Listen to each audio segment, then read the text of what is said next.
បាទសួស្តីប្រិយមិត្តទាំងអស់គ្នាវិលមកកាន់ Channel YouTube របស់ខ្ញុំនៅវីដេអូរន្ធត់មួយទៀតដែរបាទហើយក៏ជាការនេះក៏សួរសុខទុក្ខដល់បងប្អូនដែរតើសុខសប្បាយដែរទេបាទហើយចំពោះ admin វិញគឺសុខសប្បាយជាធម្មតាទេហើយ admin កំពុងតែស្វែងរកនៅរឿងរ៉ាវរន្ធត់ថ្មីៗប្លែកៗដែរនឹងកើតឡើងចំពោះបងប្អូនដូចជាប្រិយមិត្តដែលគាត់តែងតែនឹងចែករំលែកដល់ខ្ញុំដើម្បីយកមកនិទានជូនបងប្អូនស្ដាប់នៅក្នុង Channel YouTube នេះតែម្ដងបាទឥឡូវនេះយើងនឹងចូលទៅកាន់សាច់រឿងថ្មីមួយទៀតដែលក្នុងរឿងថ្មីនេះខ្ញុំបានទទួលបានពីមិត្តភក្តិរបស់ខ្ញុំបាទមិត្តភក្តិខ្ញុំនោះគឺជាមិត្តភក្តិនៅវិទ្យាល័យហើយឥឡូវគឺយូរឆ្នាំដែរទើបតែបានជួបគ្នាថ្មីនេះហើយគាត់ក៏បានចែករំលែកនៅរឿងរ៉ាវមួយដែលគាត់បានកាលគាត់មករៀននៅសាលានៅភ្នំពេញហើយក៏បានទៅជួលផ្ទះជួលបន្ទប់បាទជួលបន្ទប់ស្នាក់នៅជិតសាលារៀនតែខ្ញុំមិនចេញឈ្មោះនៅទីតាំងកន្លែងណាទេគ្រាន់តែបញ្ជាក់ថាគឺនៅក្នុងទីក្រុងភ្នំពេញហើយគាត់ជួលបន្ទប់ហ្នឹងគឺបន្ទប់រៀងធូរដែរទេក្នុងមួយខែប្រហែលទងតម្លៃ$50បាទហើយរឿងហ្នឹងកើតឡើងមិនជាយូរណាស់ទេបាទគឺខ្ទង់ប្រហែលជា5-6ឆ្នាំមុនពេលតែគាត់នៅរៀនចាប់ពីវិទ្យាល័យមកគឺគាត់ឡើងមករៀននៅភ្នំពេញដូចខ្ញុំចឹងដែរប៉ុន្តែគ្រាន់តែខ្ញុំនៅផ្សេងគាត់ផ្សេងចឹងទៅគឺមិនបានជួបគ្នាទេតាំងពីពេលដែលប្រឡងវិទ្យាល័យចប់ក៏បានមកចែកគ្នារៀននៅសាលារៀនខ្លួនហើយគាត់បានចែករំលែកពីរឿងមួយដែលយើងអាចដាក់ចំណងជើងថាបន្ទប់ជួលជាន់លើបាទគឺបន្ទប់ជួលហ្នឹងគឺមានជាន់ដូចជាខុនដូចឹងតែគ្រាន់តែជាផ្ទះបន្ទប់ជួលធម្មតាសម្រាប់សិស្សសាលាស្នាក់នៅគឺធ្វើជាន់ឡើងលើហើយក្នុងអគារមួយហ្នឹងគឺមានដល់ទៅ4ជាន់ហើយគាត់នៅជាន់ទី3ពេលជាន់ទី3ហ្នឹងហើយអ្នកជាន់លើមួយទៀតគឺជាន់ទី4ហើយនឹងខាងលើមួយទៀតគឺអត់មានទេគឺដបោតែម្ដងហើយខ្ញុំសូមនិយាយពិនភាគបន្ទប់ហ្នឹងបន្តិចព្រោះបន្ទប់ហ្នឹងគឺនៅជាន់ទី3ហើយគាត់ហ្នឹងគឺនៅបន្ទប់ចុងគេចុងដូចថាយើងចូលទៅដូចផ្ទះយើងហ្នឹងឡើងពីចរាទៅគឺចូលទៅបត់ដូចថាបត់បន្ទប់ចរានៅខាងឆ្វេងបត់ទៅខាងស្ដាំចឹងទៅគឺចូលតាមបន្ទប់រៀងខ្លួនហើយបន្ទប់ហ្នឹងគឺធ្វើទល់មុខគ្នាចឹងណាដូចទស្សនៈឬក៏ថាដូចទស្សនៈចឹងចុះដូចទស្សនៈចឹងបន្ទប់ទល់មុខគ្នាទ្វារទល់មុខគ្នាចឹងណាចូលសងខាងទៅទ្វារបន្ទប់ហ្នឹងហើយខាងក្នុងមានបន្ទប់ទឹកហើយមានធ្នើចក្រានបាយចឹងទៅសម្រាប់សិស្សសាលាខ្លះគេដាំទឹកចុងមីឬក៏ធ្វើម្ហូបអីក្នុងបន្ទប់ខ្លួនឯងរៀងខ្លួនចឹងទៅដើម្បីថាគេចំណាយតិចគឺទិញអីយកមកញ៉ាំក្នុងបន្ទប់ចឹងណាហើយបន្ទប់ហ្នឹងគឺគាត់នៅខាងចុងហើយនៅទល់មុខគាត់ហ្នឹងគឺបន្ទប់មួយទៀតបន្ទប់មួយដែរដែលមានគេអ្នកជួលផ្សេងទៀតប៉ុន្តែមិនដឹងថាជាសិស្សសាលាឬក៏អ្នកធ្វើការទេព្រោះគាត់ទៅចូលទៅពេលព្រឹកចេញទៅសាលារៀនហើយពេលល្ងាចយប់ឲ្យបានចូលវិញគាត់នៅរៀនគួរដែរទៀតខ្ទង់ម៉ោង6-7យប់អញ្ចឹងណា7យប់ជាងហើយបានមកដល់ផ្ទះទាំងស្ទះដល់ថ្ងៃហើយពេលហ្នឹងគឺខាងលើគាត់ហ្នឹងគឺមានបន្ទប់គេជួលនៅដែរប៉ុន្តែមិនដឹងថាគេជួលពេញឬក៏អត់ទេហើយនៅក្នុងថ្ងៃដំបូងដែលគាត់ជួលនៅហ្នឹងគឺគាត់នៅជាមួយមិត្តភក្តិគាត់2នាក់គឺអ្នកដែលមករៀនជាមួយគ្នាហ្នឹងហើយក៏បានចង់រៀននៅសាលាជាមួយគ្នាមកជាដូចគ្នាចឹងក៏បាននៅជាមួយគ្នាដើម្បីជួយចេញថ្លៃទឹកភ្លើងដូចជាថ្លៃបន្ទប់ជួលចឹងដែរហើយក៏ពួកគាត់ក៏នៅបានរយៈពេលទុំមួយទឹកជាងហ្នឹងគឺគាត់អត់សូវចាប់អារម្មណ៍ប៉ុន្មានទេដូចថាមកចូលទៅតែមួយទឹកគេអញ្ចឹងទៅរៀនសូត្រធម្មតាដល់យប់ជ្រៅគេអញ្ចឹងទៅហើយគាត់សម្គាល់ថាលឺសូបន្ទប់លើគេជួលលើនៅលើហ្នឹងបន្ទប់ខាងលើលឺសូថាដូចថាមានមិនស្នូដានជើងលឺសំឡេងសម្រាប់ជើងឬក៏ដូចជាមួយទឹកអីចឹងលឺសូគូក្រាក់ឬវ៉ាន់រៀបចំអញ្ចឹងទៅប៉ុន្តែគាត់មិនចាប់អារម្មណ៍ទេថាអ្នកខាងលើគេនៅអញ្ចឹងគេរៀបចំទុកដាក់អញ្ចឹងទៅគឺគេចេញចូលយប់ប្រឡប់ដូចយើងដែរអញ្ចឹងណាហើយគេគឺជាអ្នករៀនសូត្រដែរក៏ធ្វើការយប់ចេញយូរទម្រាំមកដល់ផ្ទះយប់ជ្រៅអញ្ចឹងទៅគឺថាខ្ទង់ម៉ោង8-9យប់ឬ10 11 12យប់ហ្នឹងក៏នៅតែលឺសូដែរគឺនៅតែលឺសូមិនដាច់ដូចជាមានលឺរវល់អញ្ចឹងណានៅក្នុងទាំងដូចជាមានអ្នករវល់រហូតអញ្ចឹងទៅហើយពួកគាត់ក៏មិនចាប់អារម្មណ៍ប៉ុន្មានដែរគ្រាន់តែថារឿងនឹកឆ្ងល់ចឹងការលឺសូបោកអាវចឹងការលឺសូអីផ្សេងចឹងទៅហើយគាត់ថាដល់គេអ្នកតោះណាអ្នកមកពីខេត្តអីគេជួលបន្ទប់ជួលអីនៅចឹងគឺគេធ្វើការថ្ងៃពេញទាំងថ្ងៃចឹងទៅក៏ធ្វើយកបានគេធានាអាចធ្វើការងារផ្ទះចឹងទៅចឹងក៏គាត់មិនទៅចាប់អារម្មណ៍ប៉ុន្មានដែរប៉ុន្តែនៅថ្ងៃមួយក៏បានធ្វើឲ្យគាត់នឹងរៀងភ័យតក់ស្លុតតែដែរគឺក្នុងរយៈពេលថាជាខ្ទង់មួយខែជាងដែលគាត់នៅណាស្នាក់នៅខ្ទង់មួយខែជាងហើយគាត់ក៏បានស្គាល់គេខ្លះដែរនៅជុំវិញនឹងបន្ទប់ដែលជួលនៅជាន់ជាមួយគ្នាហ្នឹងក៏ដូចជាជាន់ផ្សេងៗគេចឹងប៉ុន្តែក៏យើងស្គាល់គ្នាខ្លះអាចថានឹងឃើញមុខគ្នាញ៉ាំដាក់គ្នាសួរនាំគ្នាខ្លះដែរប៉ុន្តែមិនបានជាស៊ីជម្រៅទេហើយពួកគេក៏នៅចឹងទៅប៉ុន្តែដល់ថ្ងៃមួយហ្នឹងគឺគាត់មកពីរៀនវិញហើយគាត់ក៏បានទៅមុនមកផ្ទះគាត់បានចេញពីសាលាហ្នឹងក៏គាត់ទៅញ៉ាំអីនៅតាមផ្លូវចឹងគេលក់មីឆាលតឆាតាមផ្លូវចឹងទៅក៏បានញ៉ាំរៀងចូលមកទៀតខ្ទង់ម៉ោង8:09ហើយក៏បានមកដល់ផ្ទះម៉ោង9ជាងពេលហ្នឹងបងផ្ទះជួលហ្នឹងគេចាប់ដើមបាត់ហើយព្រោះម៉ោង9គេបាត់ហើយគេដល់ចេញចូលទេចឹងទៅក៏បានមានអាសោគេឲ្យសកួរមួយហ្នឹងក៏បានចាក់ចូលក្នុងអាផ្លូវលបងតូចដែលមនុស្សអាចចេញចូលបានហើយម៉ូតូហ្នឹងគឺចូលបានទេអញ្ចឹងគាត់ក៏ថានឹងចូលទៅដើម្បីហៅម្ចាស់ផ្ទះជួលណាឲ្យបើកលបងធំដើម្បីយកគាត់យកម៉ូតូចូលតែពេលដែលគាត់ចូលទៅដល់ហ្នឹងឲ្យក៏បានគោះទ្វារហៅបន្ទប់ដែលអ្នកផ្ទះជួលនៃមេការនៅក្នុងហ្នឹងគឺបានឲ្យបើកទ្វារចូលហើយគាត់ដាក់ម៉ូតូចូលហើយក៏គាត់មីមនីឡើងទៅលើដើម្បីចូលបន្ទប់ខ្លួនហើយមួយទឹកហើយនឹងរៀបចំគេងហើយពេលហ្នឹងគាត់ក៏ឡើងទៅគាត់មិនដឹងថាមិនទេដូចថាយើងងុយគេងខ្លាំងក៏មិនដឹងគាត់ក៏ដើរឡើងលើសជាន់បាទគឺខ្លួនឯងនៅបន្ទប់ជាន់ទី3ប៉ុន្តែស្រាប់តែឡើងទៅដល់ជាន់ទី4ហើយអត់ដឹងថាខ្លួនឯងនៅជាន់ទី4ហើយក៏ដើរកាច់តាមច្រកចូលទៅបន្ទប់ហ្នឹងក៏បានដើរដល់បន្ទប់ចុងដែលថាសម្គាល់ថាបន្ទប់គាត់តែពិតគឺបន្ទប់ហ្នឹងគឺនៅលើគាត់បន្ទប់នៅជាន់លើបន្ទប់គាត់ណាពេលគាត់ចូលទៅដល់គាត់ក៏ ថាមិត្តភក្តិគាត់នៅក្នុងហើយអញ្ចឹងគាត់អត់ចាក់សោទេគាត់មូលកលឹះចូលអញ្ចឹងណាតែមូលទៅគឺជាប់កលឹះចឹងគាត់ថាពួកម៉ាក់អត់តមកដល់ទេចឹងហើយគាត់ក៏យកសោពីកាបូបគាត់ហ្នឹងរាវរកសោពីកាបូបគាត់ហ្នឹងថាចាក់បំរុងនឹងចាក់បើកទ្វារហ្នឹងតែគាត់ទៅលើកសោទេមកជិះចាក់លើសូកក្រាំងអាទ្វារហ្នឹងគឺសូកក្រាំងពីខាងក្នុងមកគាត់ក៏ភ្ញាក់ចុះសលេងស្អីចេះចុះពួកម៉ាក់វាបន្លាចអញលេងទៅហ្នឹងគាត់ក្នុងចិត្តចឹងណាគឺចឹងពួកម៉ាក់បន្លាចអញលេងទៅហ្នឹងហើយចូលទៅនៅក្នុងហើយបាត់ចាក់សោហើយឯងពងរសោចាក់វាគោះពីក្នុងមកវាវាយពីក្នុងមកហ្នឹងទៅហ្នឹងគាត់គិតក្នុងចិត្តគាត់គិតក្នុងចិត្តរៀងភាំងដែរទៅពេលហើយគាត់ក៏និយាយថាចំណាយពួកម៉ាក់ដែលមិត្តភក្តិគាត់ដែលមានអីធ្វើបន្លាចគាត់ចឹងទេចាគាត់គិតក្នុងចិត្តចឹងតែអត់ដូចថាហើយគាត់មានអារម្មណ៍ដែលស្រួលមានអារម្មណ៍ថាអត់ស្រួលហ្នឹងហើយគាត់ក៏សម្រាប់ថាមានទូរស័ព្ទគាត់ដែលពងកាន់នៅដៃហ្នឹងគាត់ក៏ថាចាត់តេទៅវាដល់វាចង់បន្លាចឯងហីពេលហ្នឹងគាត់ចាត់តេទៅវាមិនស្ទុះក៏ពួកម៉ាក់គាត់លើកហើយម៉ាក់គាត់ថាហៅឡូអញណាគាត់ថាអញនៅមកបន្ទប់អញនៅមកបន្ទប់ឯងអញនៅម្នាក់ឯងចាំអាយុណាអញមកទឹកឲ្យស្អាតហើយអញពងអង្គុយរៀនអញនៅដល់ណាអញអត់ឃើញមកបន្ទប់អីវិញអញមកដល់យូរហើយអញនៅតែទៀតមើលដល់ពេលអញ្ចឹងទៅគាត់ថាចំអញនៅក្នុងបន្ទប់មិនបាក់សោអញចូលអញជាប់សោចូលមួយអញមានចាក់សោណាគាត់ឆ្លើយវិញអញចាក់សោណាអញក៏ចាំឲ្យមួយថ្ងៃអត់ឃើញអាចចូលមកដល់ពេលអញ្ចឹងគាត់នៅរេរដើរចុះដើរឡើងតាមបន្ទប់ហ្នឹងដូចថាលក្ខណៈថាយើងនិយាយទូរស័ព្ទជាមួយមិត្តភក្តិឬក៏មួយអ្នកណាអញ្ចឹងវាជាកាយការជានៅមិនសៀងអញ្ចឹងដើររេរអញ្ចឹងទៅហើយគាត់ថាអាចចាក់សោបាត់ហើយអញចូលកាត់ហើយដល់ពេលអញ្ចឹងអញពងរកសោចាក់ឲ្យអញគោះពីក្នុងមកអញភ្ញាក់ចង់ងាប់គាត់ក៏និយាយប្រាប់អញ្ចឹងហើយពួកម៉ាក់គាត់ថាគោះទ្វារស្អីអញពងអង្គុយនៅក្នុងបន្ទប់មើលមេរៀនអត់មានធ្វើអីផងអត់មានលឺអីហែងមកចិត្តតែលឺតែអញ្ចឹងគាត់ក៏ក្លែកទៅមើលអាទ្វារបន្ទប់គាត់ដែលនៅចូលពីមុខហ្នឹងចិត្តតែបើកទ្វាររបត់ក្លុតលឺទៅខ្លាក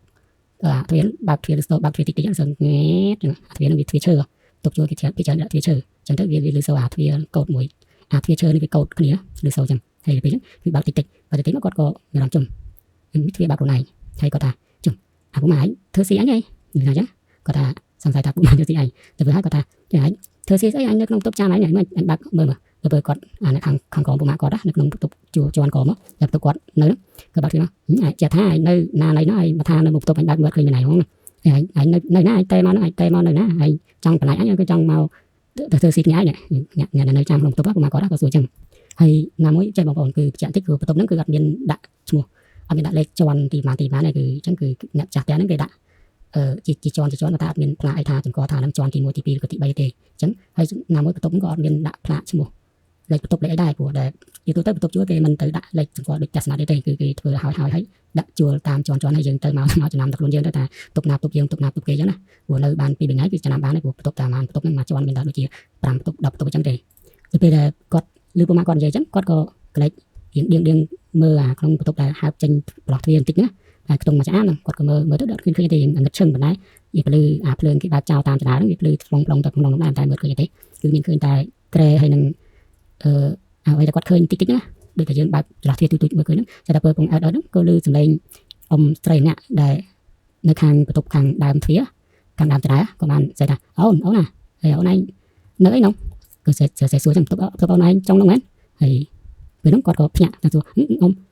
ឆ្លើយវិញអ៊ំខ្ញុំមកបន្ទប់ខ្ញុំតែដូចនៅបន្ទប់ខ្ញុំអ៊ំខ្ញុំមកដល់ដូចបន្ទប់ខ្ញុំនៅហ្នឹងតែឥឡូវដូចនៅបន្ទប់ខ្ញុំហើយក៏អ៊ំសួរស្អីទៅវិញថាអូនឯងនៅជាន់ទីណាហើយគាត់ឆ្លើយថាជាន់ទី3មែនអូនអានឹងជាន់ទី4ហើយទៅពេលគាត់លើតែអញ្ចឹងគឺថាមែនអូនជាន់ទី4ហើយខ្ញុំគាត់ក៏ភ្ញាក់ព្រឹកហើយក៏ដើរទៅខាងអ៊ំហ្នឹងហើយដើរទៅគៀកខាងអ៊ំហ្នឹងហើយក៏រៀងចិត្តដល់អ៊ំហ្នឹងណាគាត់ថាអូនឯងខុសហើយខុសជាន់ហើយជាន់ទី4ហើយជាន់ហ្នឹងហើយបន្ទប់ចុងអត់មានអ្នកនៅទេអូនឯងទៅអីដល់ពេលអញ្ចឹងគាត់ថាអត់មានអ្នកនៅទេច្រឡំបន្ទប់អញ្ចឹងអ៊ំខ្ញុំឡើងដល់ជាន់ទី4អត់ដឹងខ្លួនស្មានតែបន្ទប់ជាន់ទី3ដល់ពេលអញ្ចឹងគាត់ថាអូនចុះទៅវិញអូនទៅបន្ទប់អូនឯងវិញកុំនៅហ្នឹងទៀតយប់ហើយទៅពេលអញ្ចឹងគាត់ក៏ដើរចុះមក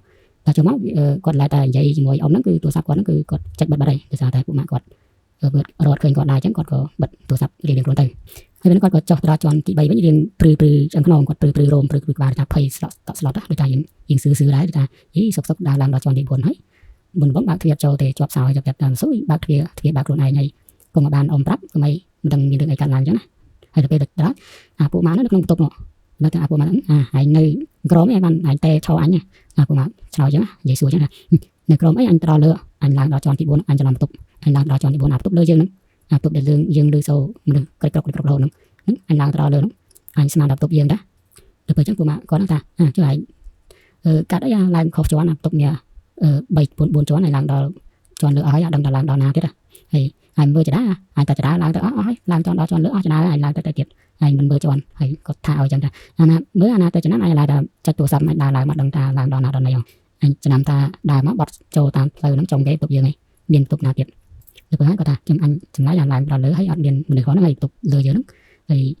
ông cùng bạn ông mồi bạc thà cọc chó mấy anh trâu tục mặt đấy được rồi có ta chồng tục lớn điểm nữa là này làm hiền trâu tục cái thà chào lại đấy nó điểm lưới đấy ông thà điểm lưới này cái này nhá ông bị làm được chúa tể tục nèคือchọn lưới nó bị quạt muối này rồiยังจมหายอดเป็นหายจริงเลยอย่างนั้นôngหายnày tục lưới dưới lưới sâu mà được thưa ấy lẩu đó hãy trả tha ọt điểm nữa đắng là lừa ông vậy ông anh còn đắng đấy ơi từ khoai chén anh cho một tắc đấy rồi chẳng còn có cho một tắc đấy từ lầnนั้นcòn có từ xu tha nâng từ xu mà chả tè tục chúa đó rồi ta thằng lớn miền nữa nữa hay trong chụp ông đã ông xây đài nơi càng lớn nâng hay cáiนั้นcòn có từ chụp chả tè chúa nâng có xu là nơi càng lớn miền chúa áp của còn ngày muốn làm cho làm ta nơi hay ọt đằng mà ta tục của này hay cái cái chậu càng này thay dừng trong cái cuộc chụp tục kia đó nè rồi người ta ọt biến đâu càng lớn ở bên chúa này ông ọt đa chúa cái này thì tới thà ta còn đa chúa cái tây còn tục càng lớn tận này mà tục nâng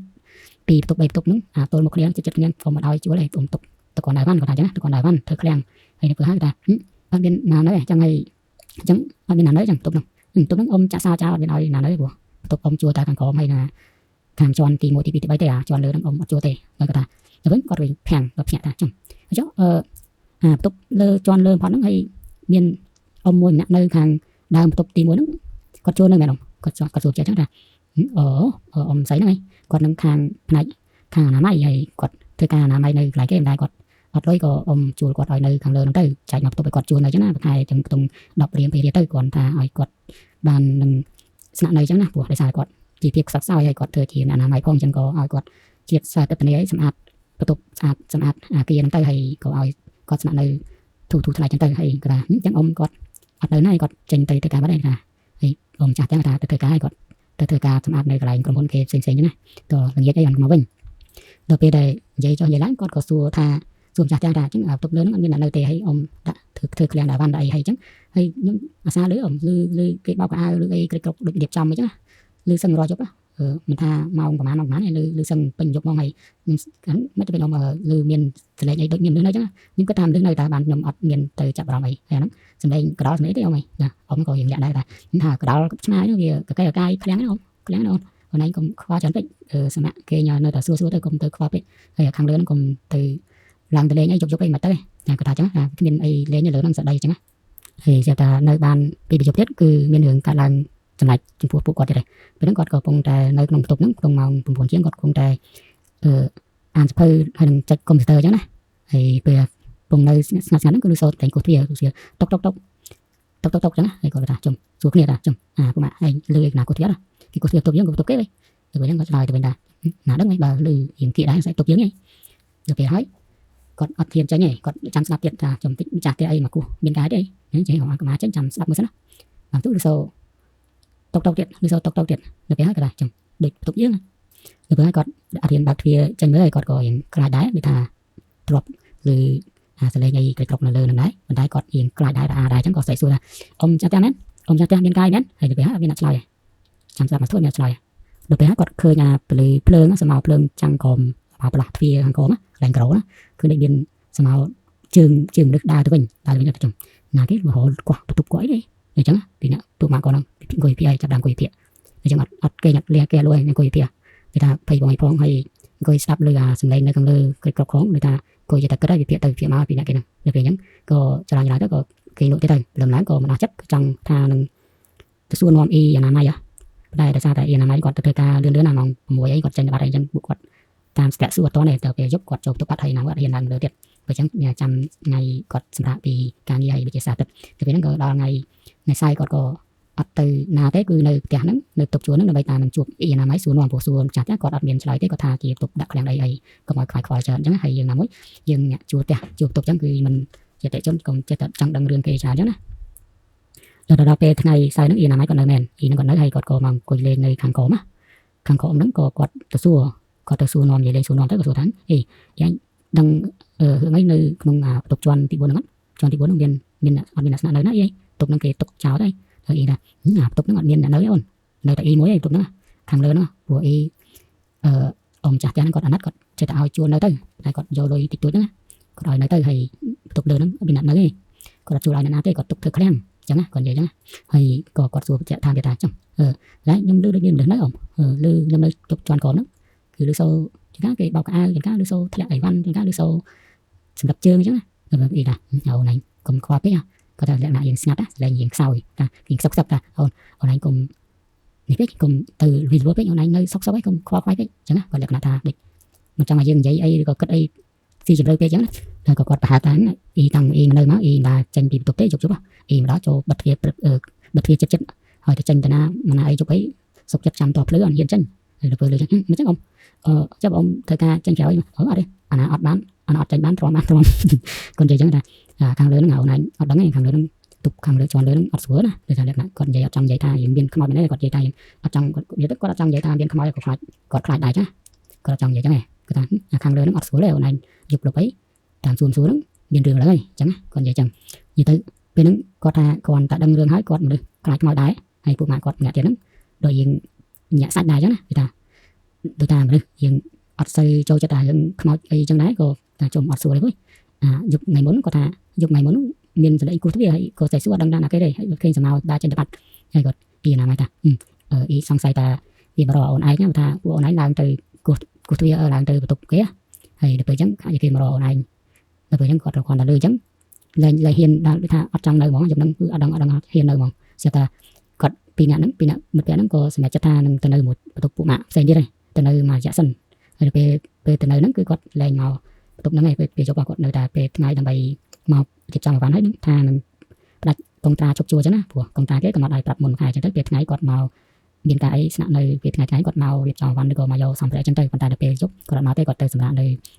ខាងពួកម៉ាក់គាត់ផ្សេងទៀតសិនហើយជាដល់សិនហើយនឹងរកបន្ទប់ជួថ្មីដើម្បីស្នាក់នៅបន្តហើយបន្ទប់នេះគឺដល់ខែដល់វាគាត់នឹងផ្ដាច់កងត្រាជប់នៅតែម្ដងហើយរឿងក៏បានចាប់ប៉ុណ្ណឹងទៅគាត់ចាច់បែបប៉ុណ្ណឹងគាត់ដឹងតែប៉ុណ្ណាគាត់ថាអត់ហ៊ានសួរនាំអាចារ្យទេព្រោះយើងជួលផ្ទះគេជួលបន្ទប់គេអញ្ចឹងបើសឹងដឹងជីកគោរឿងកន្លែងគេគឺមិនអត់ទេអញ្ចឹងក៏គេមិនចង់ប្រាប់រឿងដល់យើងដែរហើយគាត់ក៏បានដឹងតែប៉ុណ្ណាហើយក៏ចាច់បែបប៉ុណ្ណាហើយពេលនេះអេដមីនក៏សូមអរគុណដែរដែលបានចំណាយពេលស្ដាប់ទស្សនានិងកំសាន្តសាច់រឿងរបស់អេដមីនហើយបើមានអីខុសឆ្គងក៏សូមអភ័យទោសផងដែរបាទគឺការរៀបរាប់តាមសម្ដីអីគឺចេញចូលតាមតែការដែលមិត្តភក្តិប្រជាអ្នកបានចែករំលែកមកដើម្បីឲ្យខ្ញុំបានចែករំលែកតទេបាទសូមអរគុណហើយរឿងហ្នឹងគឺពិតយ៉ាងណាឬមិនពិតយ៉ាងណានឹងអាស្រ័យលើបងប្អូនដែលស្ដាប់ហើយបានវិភាគខ្លួនឯងបាទគឺខ្ញុំមិនបញ្ចេញយោបល់អីថាជារឿងពិតឬក៏រឿងមិនពិតទេគ្រាន់តែជាការស្ដាប់កំសាន្តតែប៉ុណ្ណោះបាទចាត់ទុកថាជារឿងកំសាន្តស្ដាប់កំដរអារម្មណ៍មុនពេលចូលគេឬក៏ពេលវេលាណាមួយដែលបងប្អូននិយាយស្ដាប់បាទសូមអរគុណហើយសូមជម្រាបទាំងអស់គ្នាតែត្រឹមនេះ